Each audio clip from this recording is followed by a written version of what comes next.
You're listening to the home of Sooner fans, KREF, Norman, Oklahoma, and streaming live on the KREF app. The Ref Sports Radio Network. Live from the Buffalo Wild Wings studios, it's time to get locked into the best Sooner recruiting and football news with Parker, Thune, and Grayson Singleton. You better lock it up. No, you lock it up. You lock it up. Lock it up.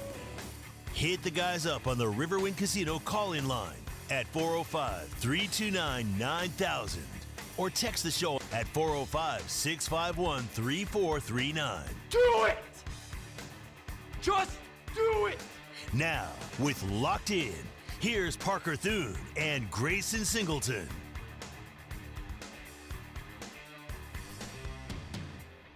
I don't even really know what to talk about today. It's a Friday. The early signing period ends today. 2026 cycle is, for all intents and purposes, done. I'm kidding, of course. We do have a lot that we're going to talk about today. But, man, it feels like all the storylines and all the situations that we came back to with great regularity over the course of the last several months can effectively be put to bed. Now that early signing period, I don't know when it ends today, but it does end today. We're still seeing some late signatures at certain programs across the country. Saw the news this morning, as I'm sure many of you did, that the number one wide receiver in the 2026 cycle, Chris Henry Jr., is going to stick with his commitment to Ohio State and did sign with the Buckeyes after Oregon and Texas and LSU all made late runs at him. But aside from the leftovers, the few here and there that didn't sign in the early signing period and will wait until February, there is no more 2026 recruiting news to speak of. And Grayson Singleton, we are on to 2027. Fortunately, the University of Oklahoma has given us a lot of early fodder in the 2027 class. The University of Oklahoma was already on to 2027 months ago, and they've done a hell of a job getting that class kicked off so far. And then you get a commitment this weekend, too. That's right. They've been cooking, man, and they could pick up number 11 this weekend. I expect them to pick up number 11 this weekend. We'll discuss that in just a second. But first, need to remind you of a couple things off the top. First off, the Knippelmeyer Chevrolet text line is 405-651-3439. We are on YouTube for those of you that want to see our faces in addition to hearing our voices. Just search KREF Sports in your YouTube search bar, and we should pop up pretty instantaneously. The show is brought to you today and every day by the good folks at Dorsey Jones GMC out in El Reno. If in this holiday season you find yourself shopping around for a brand new vehicle, give Dorsey Jones a holler. GMC, of course, offers some of the most reliable trucks and SUVs on the road today, and Dorsey Jones themselves can offer you phenomenal service, including their half-price oil changes on Saturdays. So, appreciate Dorsey Jones and all they do for us here on the show. You mentioned Grayson, and it is probably the place to start on this program because it's the last chance we're going to have to discuss it until the decision comes down.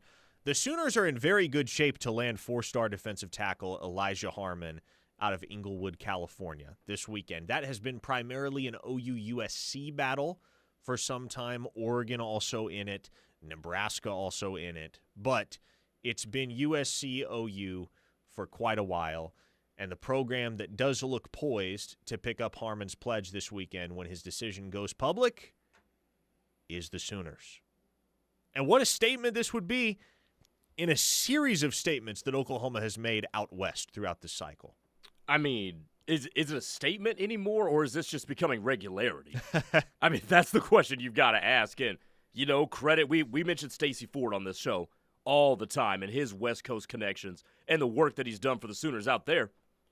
You got to give it up to him again. But in terms of the 2027 class, if you're Oklahoma, I mean, my Lord, you're up to second in the country. If you are able to lock him down, that would be 4-star or better, number 1, 2, 3, 4, 5. He would be the 6th. Like, just juxtapose that to where we were 12 months ago talking about the 2026 class. It's night and day.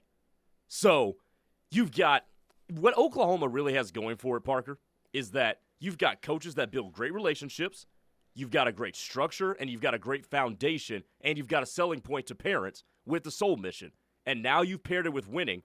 It's a dangerous, dangerous thing, man. And the 2027 momentum all but proves it.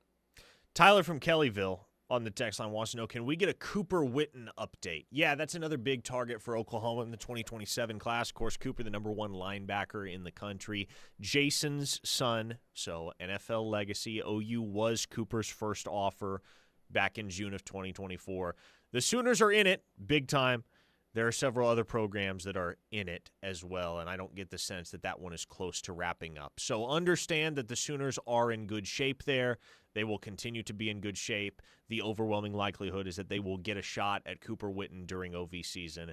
But until then, you're just going to have to be content to sit back and allow things to unfold at a natural, gradual pace. But in the immediate future, Oklahoma is trending really well for Elijah Harmon this weekend. We don't know when Juju Johnson is going to announce. A 4-star cornerback, also from the state of California, was supposed to commit on December 1st, shortly after an unofficial visit to Oklahoma, but announced just a couple of days prior to what was supposed to be decision day that he was going to be pushing it back, but Oklahoma remains in excellent shape there. So 10 commits already on board.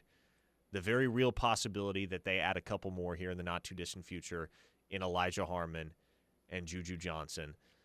So I think it's kind of crazy. I don't know, and I don't have a math-oriented brain, Grayson. Mm-hmm. That's why I do what I do professionally, is because it requires virtually zero math. You and me both. But Oklahoma continues to sit at number 2 in the 2027 cycle, at least in the Rivals on 3 recruiting rankings, behind Texas Tech, despite the fact that the Sooners have several more commits than the Red Raiders do.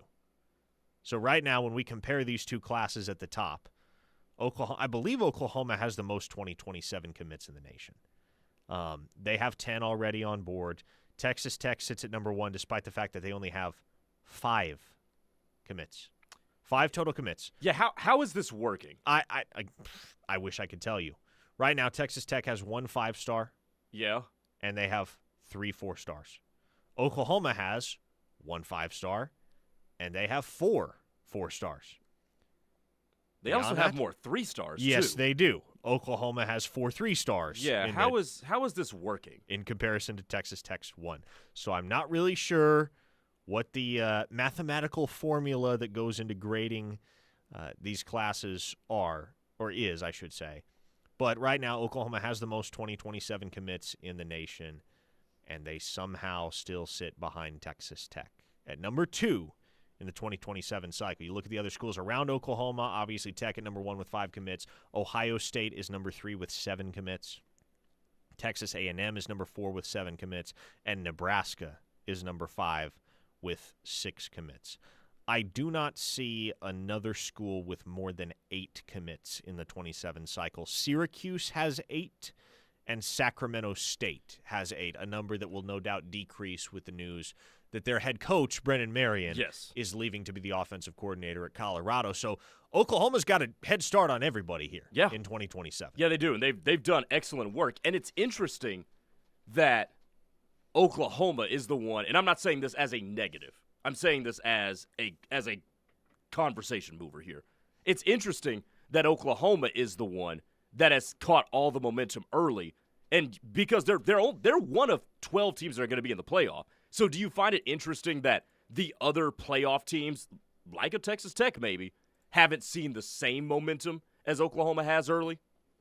Well, I think, honestly, I'm really not surprised that Oklahoma is out in front of everybody right now in the 2027 cycle, because this is, in so many ways, the culmination of everything that Brent Venables and his staff have been building for quite some time. In the sense that, they have catered a program, or they have cultivated a program that appeals in equal measures to both recruits and families. Families are going to gravitate towards the soul mission and the family aspect that Oklahoma will provide to their children once they send them off to their collegiate destination. And obviously from a football standpoint, the thing that so many guys have been waiting on before they lock in their decisions and jump on board with Oklahoma is they've been waiting for Oklahoma to start winning games. And now that Oklahoma is winning games, well, there are no more inhibitions to be found, no more apprehensions to be found there. Yeah. I wasn't going to bring this up in the first segment, but we've got enough text and stuff on the YouTube chat for me too. Is there any update to the Legend Bay fiasco? Nothing since yesterday, man, at least not that I have seen. And obviously, with that being a drawn-out battle between Tennessee and Ohio State, it's not really something that I myself am closely monitoring and or covering. But I know several of my colleagues that have been covering that whole saga have voiced the expectation that he is going to seek to be released from his NLI with Tennessee and sign with Ohio State when possible. I don't know if that has to wait until he's 18.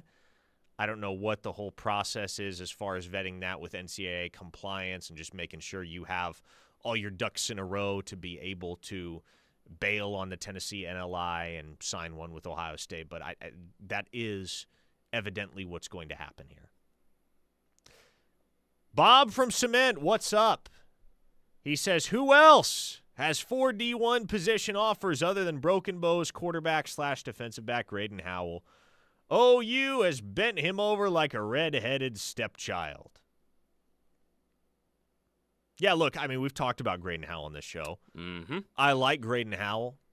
I think he's a guy that Oklahoma would be well advised to take just because as an in-state kid and as a premier athlete, you know, the opportunity to play in Crimson and Cream is going to mean something to him, and you're going to be able to do something with him. I don't know exactly what that is. I don't know exactly what that will be, but he is an excellent all-around football player that I think the Sooners should find space in the class for at some point. But I don't know that Oklahoma's going to engage with him as a quarterback because they have their sights set, and we've fielded several questions already this segment on the 2027 quarterback situation. They have their sights set on Jamison Roberts from Saraland, Alabama. Mm-hmm. And he's got other P4 offers, including Auburn. That's obviously from the old staff, though, so I don't know how much that situation will change now that Alex Golish is the new head coach down on the Plains. But Oklahoma offered Jamison Roberts last month while he was on campus, and that's the guy that they intend to push for. That has become the new Peyton Houston, in essence, the guy that they're going to push all their chips to the middle for, and probably won't see any other quarterback offers go out until we get a sense of where the Jamison Roberts recruitment is heading. But OU is in a really good spot there. Yeah, no, and that's a good strategy. Prioritize one. If it goes awry, then you adjust and pivot, like they've done after Peyton Houston. And speaking of him, Cody from Tulsa asks, did Peyton Houston know Lane was going to go to LSU long before anyone knew? Have a feeling that might be the case since Ole Miss was his first offer, I believe. I voiced this back in October, shortly after Brian Kelly was fired. And you must remember Peyton Houston committed to LSU in September. Yes. At the time, I think LSU was still undefeated. They didn't look great, but I think they'd started 3-0. Had to sweat it out against Louisiana Tech, for instance, but they'd started 3-0. My impression was, I don't know that Peyton Houston and his folks knew that it was going to be Lane Kiffin at LSU, but I think they had an inkling that Brian Kelly was going to be history at season's end, if not midseason, and that a new head coach was going to be on the way. And I think he committed to LSU in large part because he wanted to be first in line for whoever the next head coach was and have the opportunity to play for him if the fit was right. And then obviously if it's not, you know, you can decommit and you'll be able to have your pick of the litter amongst the schools that are still going to want Peyton Houston. But LSU is and has always been his dream school. And so I think it was a move made in order to ensure that when the new head coach got to town, Peyton Houston was already waiting there for him. And he was going to be the guy that wound up being LSU's quarterback in the 27 cycle. But before the new head coach had the opportunity to even think about pursuing anybody else, he could get to town and already have a guy waiting in the wings for him as his quarterback of the future. So that's how I've made sense of the of the Peyton Houston saga and the outcome there. But yes, Jamison Roberts is Oklahoma's new focus at the quarterback position in the 27 cycle. Chip from the 918 wants to know, what about Case Alexander down there at Washington? Is the 2A state championship game today? Is it today or tomorrow? It's a good question. Washington's playing for the 2A state title. Yes, they are. Or is it next week? I think it might be next week. The smaller classes are next week, I believe. Okay. But yeah, Washington, obviously, they're going to be playing for their fourth straight state championship at the 2A level. And Case Alexander's a big part of that. He's a high priority for Oklahoma. That's one that they're going to push to get done before official visit season, and I do like where the Sooners sit there. I think they have a ton of reason to be optimistic about where that one's headed.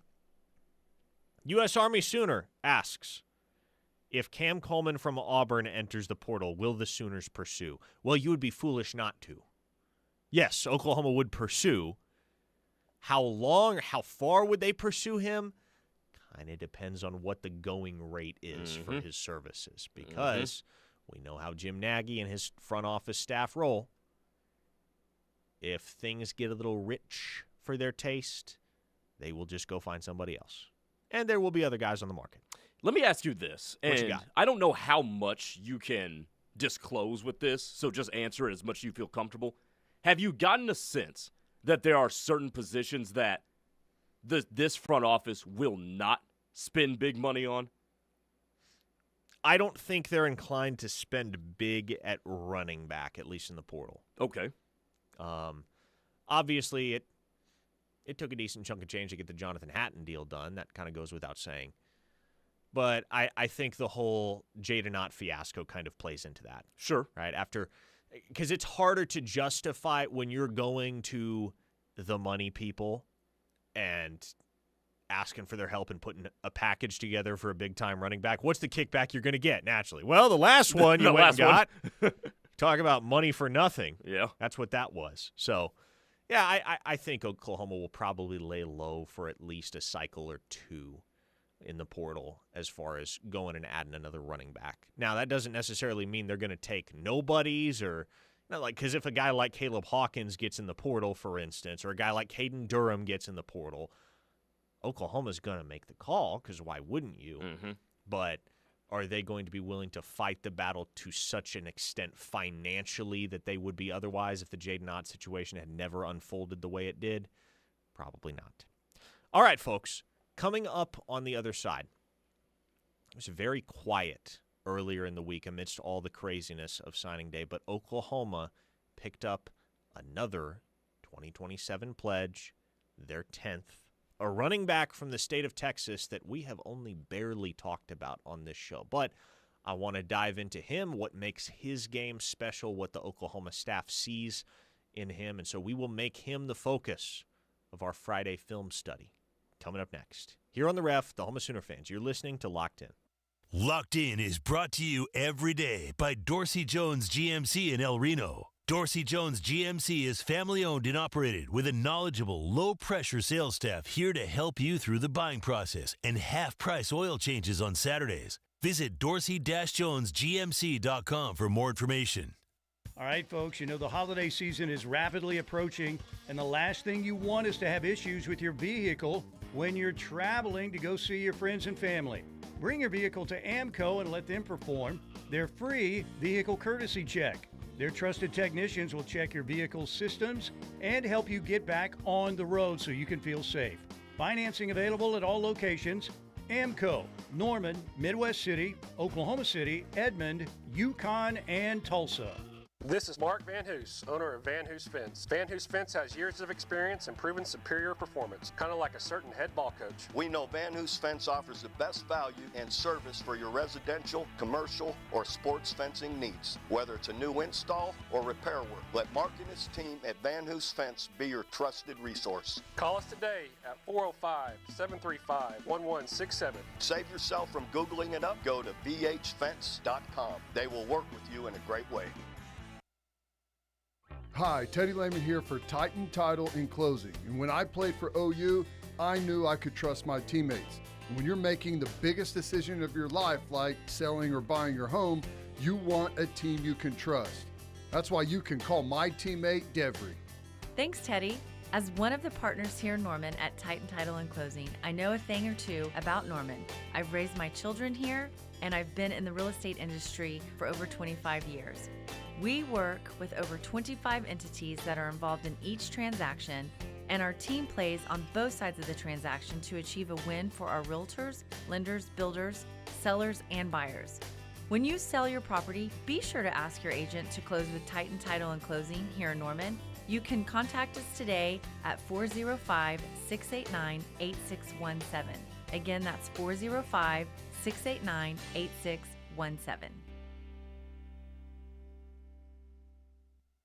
I'm Gina Mitchell of Mitchell's Jewelry. Whether you're looking for the perfect gifts to dazzle your loved ones or choosing a present for yourself, you can rely on our elves at Mitchell's Jewelry. Explore our curated collection of Vahan bracelets, brilliant diamond studs, timeless gemstone jewelry, and the latest designer timepieces from Michelle and Shinola. Don't make Santa wonder what you want. Create your wish list online or in store. Make your holiday sparkle at Mitchell's Jewelry in the heart of Norman at 2201 West Main Street. A happy place comes in many colors. One that leaves you feeling refreshed. Something that gets you all fired up. Or gives you the space to chill. Whatever your color, bring happiness home with CertaPro Painters and make your happy place your home. CertaPro Painters. That's painting happy. Get started today at CertaPro.com. Each CertaPro Painters business is independently owned and operated. Contractor license and registration information is available at CertaPro.com.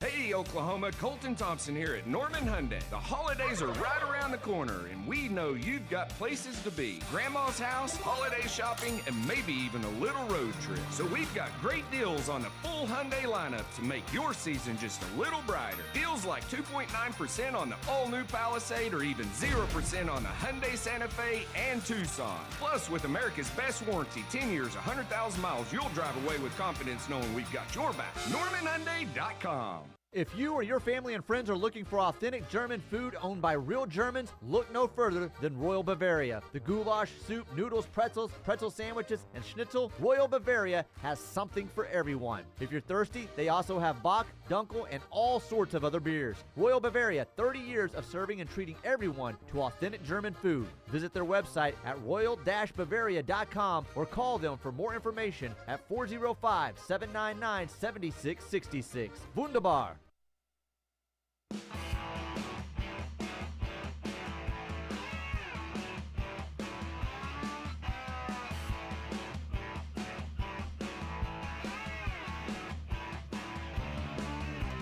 Well, sign of the times in college football.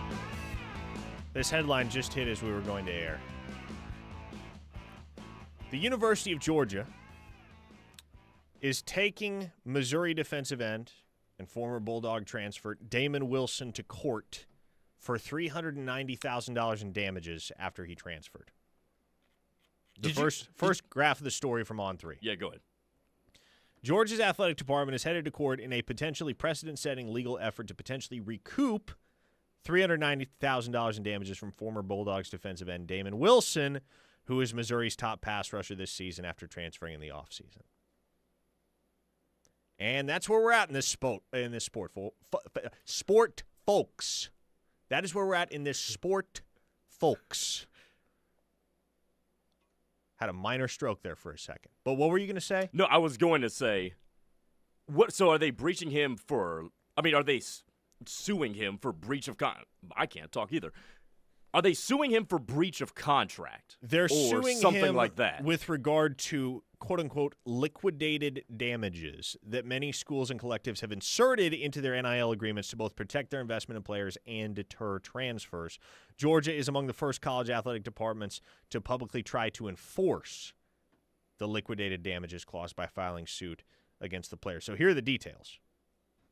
Wilson's 14-month contract with the collective was worth $500,000 to be distributed in monthly payments of $30,000 with two additional $40,000 bonus payments that will be paid out after the NCAA's previous two transfer portal windows closed for remaining committed to Georgia. Wilson's contract with Georgia reportedly dictated that should he either withdraw from the team or enter the transfer portal during the term of the deal, he'd owe the collective a lump sum equal to the remaining money he would have received had he stayed with the Bulldogs through the length of the term sheet. So that's kind of crazy. That is. You try to get out of the contract, not only do you forfeit your remaining money, but you have to pay that amount to the collective out of your own pocket. Yeah, that's wild. So I will say this. I was just having this discussion in a group chat with several friends who were discussing this whole ordeal, and one of them said, this opens the door to some incredible negative recruiting for Georgia. Mm-hmm. Hey, just be careful with Kirby. If things don't go well there, they'll sue you and take back your NIL money. Does he not have an agent, or did he not have a lawyer or something look at this? Now, look, I've never signed any kind of a contract like this, but you forfeiting the remainder of what you would owe, okay, that makes sense.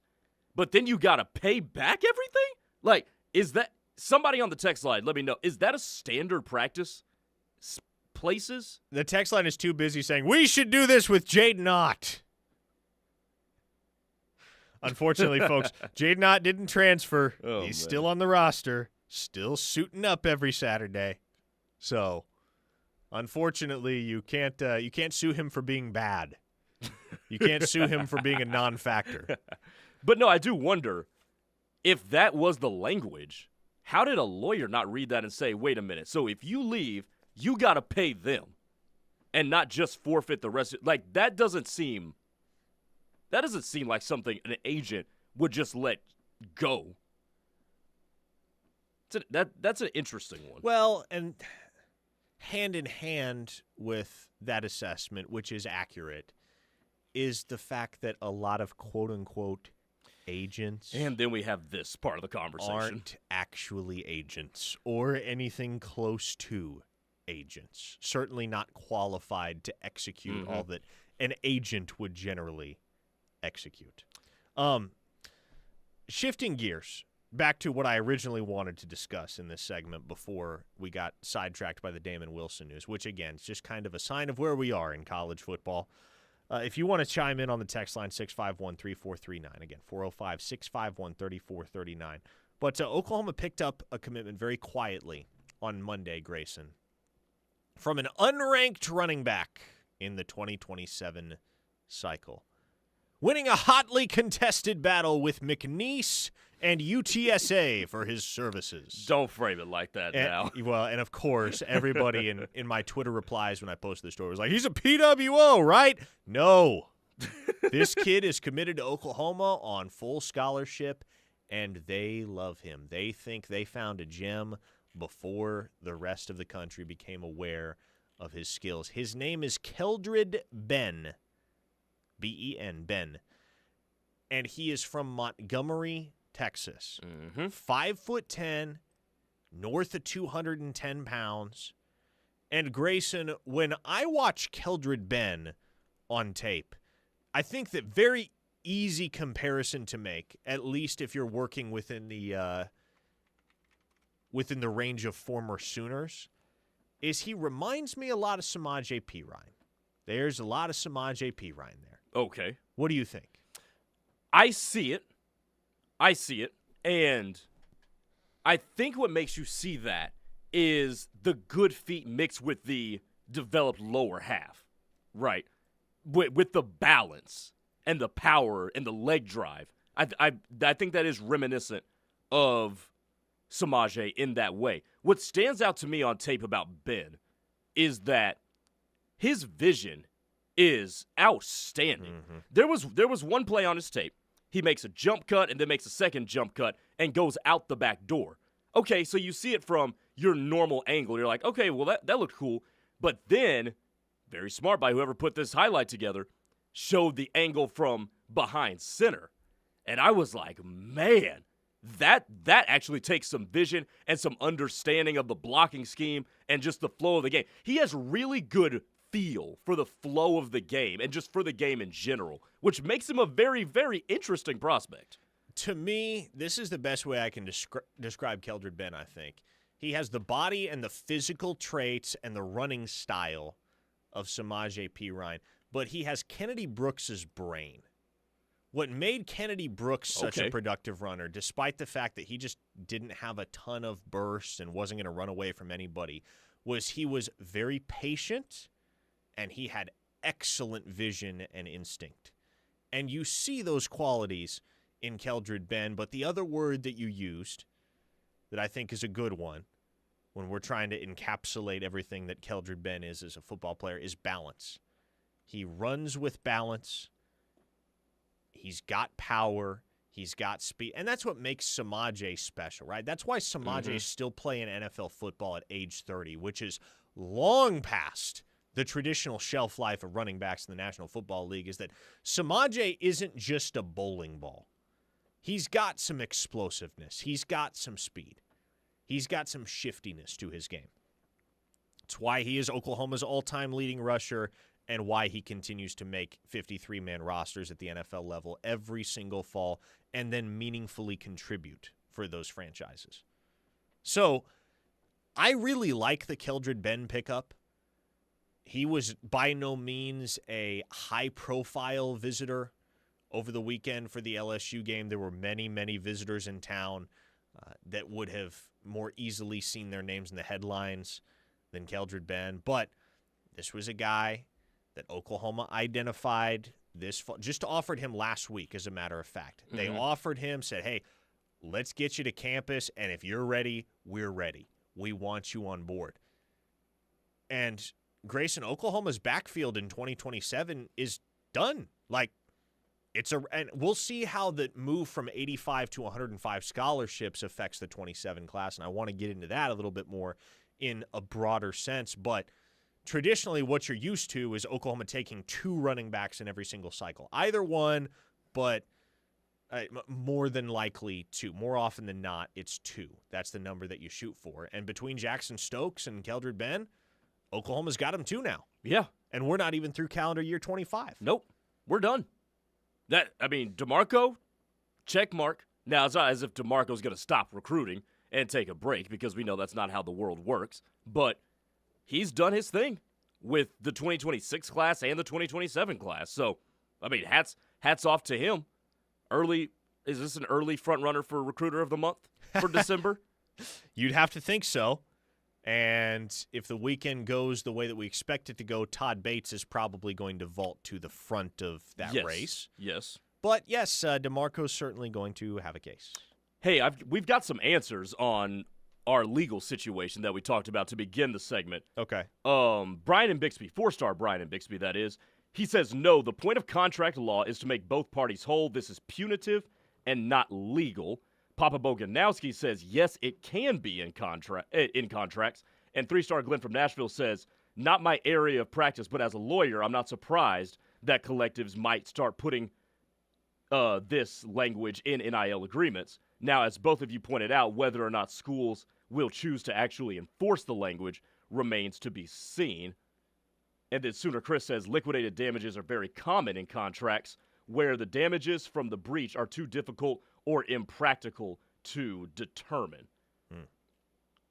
Some conflicting stuff there. This is why I try not to deal with this stuff if I don't have to. Just watch tape. Just talk ball. Leave the contracts to the lawyers and the qualified agents. 580T says, LMAO, really? He's got Kennedy Brooks' brain? Didn't realize we were neurologists here. Listen, what are we doing here? I said the parallels to Brooks were vision, patience, and instinct. Where do all of those 3 things originate? Good grief.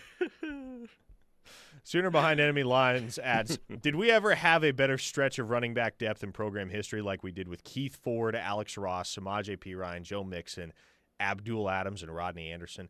Virtual insanity. Hey, that's a good poll with Abdul Adams. A lot of folks would have forgotten that Abdul Adams even exists, but yeah, exactly.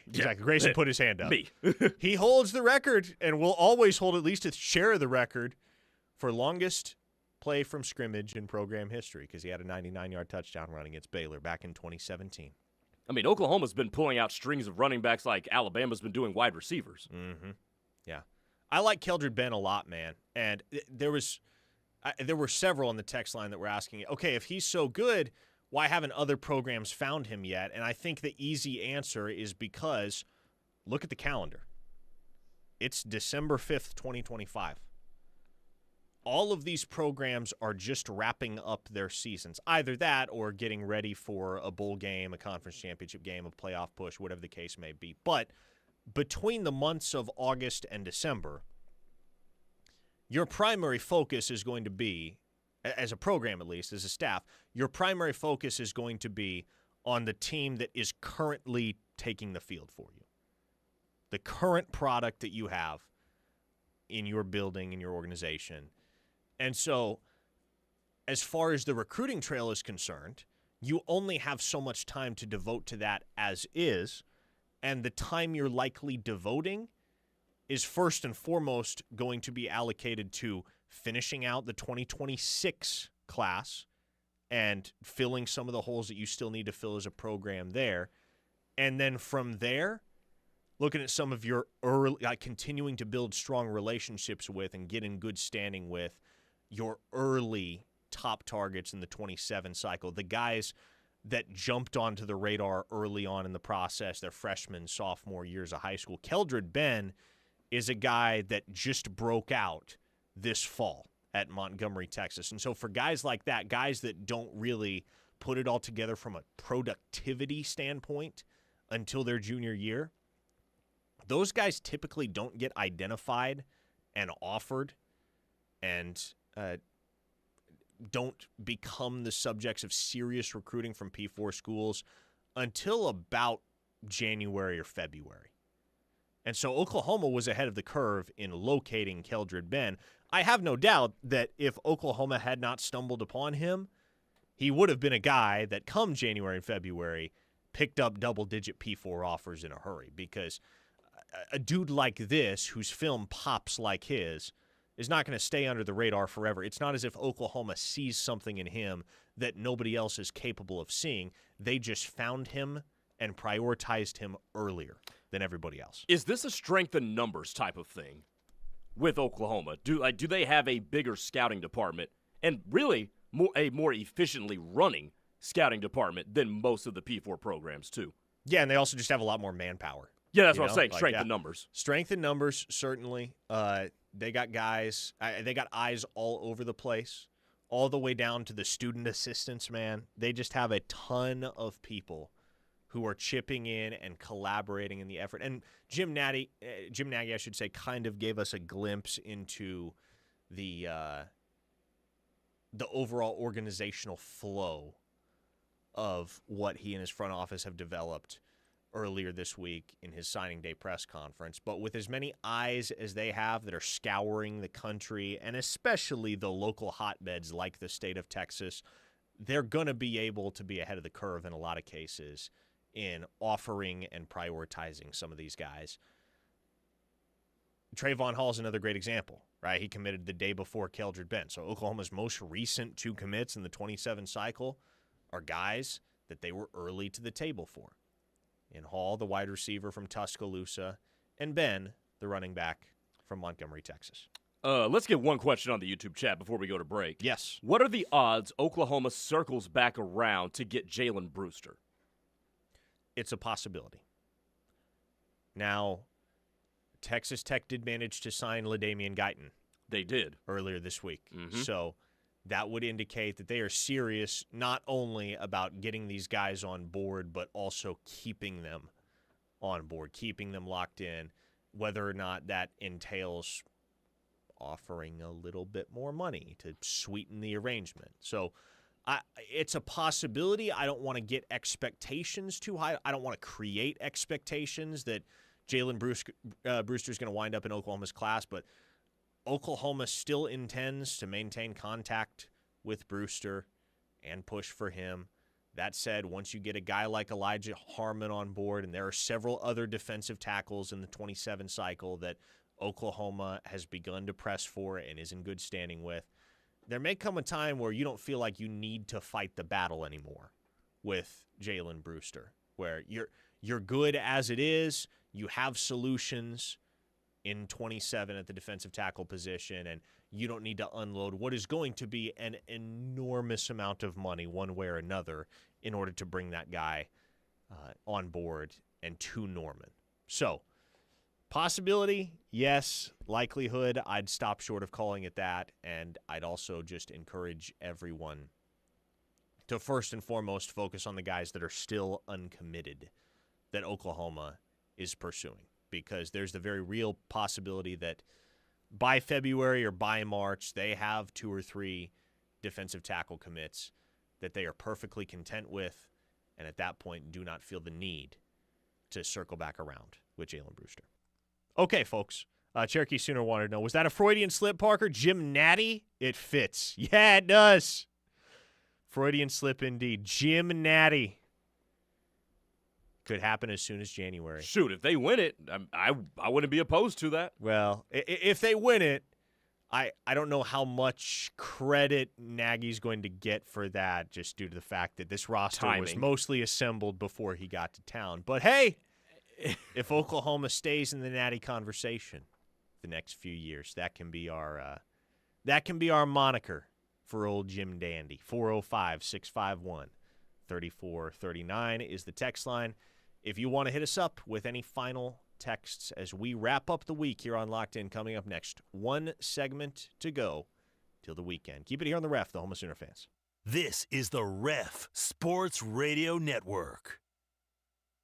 For the professional, it's not enough to just possess knowledge. That's why at GMC, we seek to refine it, to wield its power, to redefine its boundaries, while pushing the limits. And we put this knowledge to the test in every GMC Sierra by engineering each one to outperform your expectations, so you know you're getting precision and durability when you need it most. And that's what makes the GMC Sierra the truck worth knowing. We are professional grade. See your Oklahoma GMC dealers. Do you like to stand out in a crowd while wearing the best in OU apparel? The Jimmy Austin Pro Shop carries the best brands you can wear to work or even dress up events. Lines such as Lululemon, Travis Mathew, FootJoy, Greg Norman, Grayson, or Turtleson with the OU and Jimmy Austin logo are sure to catch everyone's eye. You don't have to be a golfer to shop at Jimmy Austin. They also do corporate special orders for you and your company. Call them today, 405-325-6716, or visit theougolfclub.com for more information.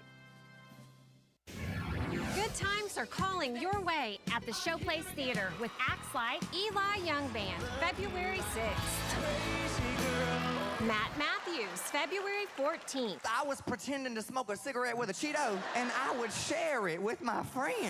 Dylan Gossett, February 20th.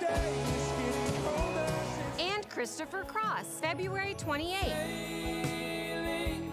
Riverwind is OKC's favorite casino experience. Hey Ref Army, are you thinking about Christmas gifts and bowl game gear? The Ref store is open. Get the latest and greatest Ref designs like Hard to Kill and Alabama State Champs. T-shirts and sweatshirts are available, plus 2 new Ref hats, Ref Army shirts, and several softball designs like Softball is Life. Go to kref.com, select the Ref store, and order today. Gear up this holiday season with the home of Sooner fans at kref.com. I really think we need to call a plumber. No, we're close. I can feel it. Come on. Come on. Uh-oh. Well, you did it this time. I'm calling Norman Air. The AC guys? Yeah, they do plumbing too. Visit normanair.com for all your heating, air, plumbing, and electrical needs. Norman Air. Service to the max. Hey, I think I fixed it. No, false alarm, didn't fix it. I have my first cigarette of the day when I get up. We smoke on the way to school. I smoke when I'm playing my games. I smoke during nap time. When kids are exposed to cigarette smoke, I'm down to about a pack a day. it's like they're smoking. For children, just 30 minutes of secondhand smoke can hurt their lung growth and permanently damage lung function. I tried quitting. I need to try again. Visit tobaccostopswithme.com to learn more about the dangers of secondhand smoke. Speed can't be taught. You got it or you don't. Rose Hill Builders has it. Their game plan is efficient, and they do not cut corners for quality. Trust old Coach here. Call Rose Hill Builders to get your approval process started today. Rose Hill Builders, the team you want on your side.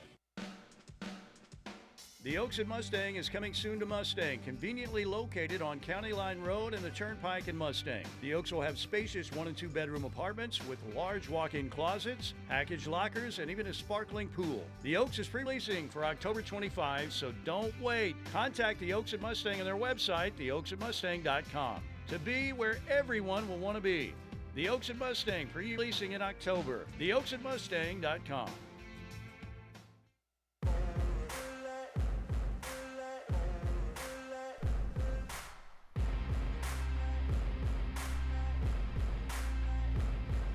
Final segment of Locked In. Parker, Thune, Grayson, Singleton with you, wrapping up on a Friday. You ready for me to blow your mind here, Grayson? Sure. What you got? You know, we've been talking and have talked throughout the fall about how big North Carolina's recruiting class is, how big USC's recruiting class is. Yep. Neither one of them has the biggest in 2026. Who's got one bigger? West Virginia, under head coach Rich Rodriguez, I kid you not, Grayson, has 48 commits in the 26 cycle right now. Yeah, they picked up Trey McLaughlin on signing day, too, They did. from Bixby. 48 commits, apparently, according to the experts at Rivals. It's about to be 49 because they're going to flip a wide receiver from Michigan State. So we are one signature away from an even 50. I mean, that is 2 recruiting classes. That is twice as big as the typical recruiting class. The typical recruiting class is right around 25. Yeah. That's what Oklahoma signed 24. Yeah. The typical recruiting class is 25 players. West Virginia is about to sign almost 50. Which tells you a couple things. First and foremost, that roster is in desperate need of an overhaul. Yes. That's the conclusion that Rich Rodriguez and his staff have come to, is we got a bunch of guys that we need to get out and need to replace by any means necessary. Secondly, man, it also means they got a little money to spend, because you can't put together a class that big without financial investment. How do you have room for that? Because that's a lot of 18-year-olds. I'm not going to lie. So is the strategy going forward is we're going to build around a bunch of 18-year-olds and supplement with the portal? I think the strategy is we're not going to try to win in 2026. That's what I was. It will be 2027 and beyond that we're competitive, because if literally half your roster is fresh, and of course not all those 48 are freshmen. There are a few here and there that are JUCO guys. But if close to half your roster consists of freshmen, yeah, you're probably not making an effort to win right away. Probably a long-term play to try and field as competitive a roster as possible in like 27, 28, 29. Yeah, 49 is a lot. But, Rich Rodriguez has the key to the city up there, so I can't imagine he has any problems selling the West Virginia brass on giving him time. He is the prodigal son, after all. Made his way back to Morgantown after, 18 years away? Mm-hmm. Came back up the hard way. Through Jacksonville State, of all places. Also, news as of just a couple of minutes ago, Max Johnson is expected to enter the transfer portal. North Carolina backup quarterback Max Johnson, who has played, no surprise. Grayson, he has played 2 years at Texas A&M, 2 years at LSU, and 2 years at North Carolina. 2026 will be his 7th year of college football. How does he have eligibility left? That's a phenomenal question that I cannot answer. But apparently we're not done with COVID super seniors quite yet.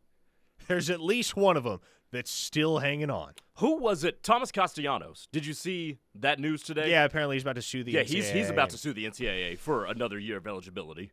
Total chaos. Total chaos. Brian in Bixby says, West Virginia could win with that roster. It is the Big 12 after all. Fair point. Valid. Outlaw Devil wants to know, where are we, i.e. Oklahoma, in the recruitment of Zarek Sidney, Brody Knowles, and Juju Johnson? We talked about Juju Johnson earlier in the show, like where Oklahoma sits there. Definitely like where they sit with Zarek Sidney, the 4-star wide receiver out of the state of Arizona. Brody Knowles, I don't think he winds up at Oklahoma. I favor TCU right now. And with Oklahoma already having 2 wide receivers on board and trending nicely for a third in Zarek Sidney, I don't know that they're going to be looking over their shoulder for all that long over the whole Brody Knowles situation. They like the guys they got in Damari DeJean and Trayvon Hall. You add Zarek Sidney to the fold. That might not be the end for Oklahoma wide receiver in 27, especially with the move from 85 to 105 scholarships in the SEC, but you got a good, solid trio that you can build around there. And it feels like from there you can be pretty choosy with regard to who else you take, if anybody, at wide receiver. What are your thoughts on the SEC moving from 805 to 105 or 85 to 105? Hey, here's what I love. Give the maximum amount of players the maximum amount of opportunity. So I like the fact that you're going to have opportunities for more people to come play college football. I'm cool with that. Does this mean the end of walk-ons? I suppose it probably does, doesn't it? Probably.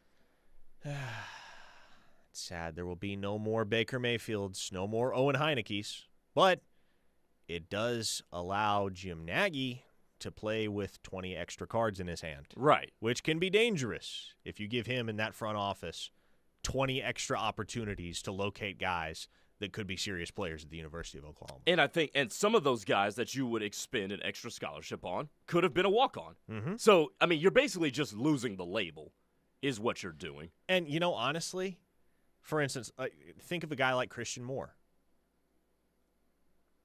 Did Oklahoma have to offer a scholarship to Christian Moore? Could they have told him, hey, we're going to PWO you? All you got to do is flip from North Alabama? But that's an extra layer of flexibility that you're afforded when things move from 85 to 105. Couple of questions in the YouTube chat. You mentioned Owen Heineke. So Michael asks, is the NCAA counting his lacrosse year as a year of eligibility? I believe he is going to be eligible to return in 2026. There is a process with the NCAA that he has to go through in order to get that year waived, as it were, but I think he's reasonably going to be able to come back for Oklahoma in 2026. Another question, do you see many departures from the team in the transfer portal? Yes, there will be quite a few departures. I don't know that there will be any hugely consequential departures. Now, I will say, if you do see a guy that has made plays at Oklahoma and that you would consider to be a particularly valuable member of the equation that does hit the transfer portal, I'll be honest, the likelihood is that, and obviously you'll be able to get the skinny on all of it by going to places like OUinsider.com to get the behind the scenes on each of those situations. But the likelihood will be that he wanted more money than Oklahoma was willing to pay and felt that they could find an option in the transfer portal at a lower price that was every bit as satisfactory. So, but you're not going to see, you're not going to see an Isaiah Satania hit the portal, right? You're not going to see a Kip Lewis hit the portal. The dudes will be compensated accordingly. Oklahoma's going to make sure that the true nucleus stays together heading into 26. You think Kip Lewis is back? I think Kip Lewis is going to have a decision to make.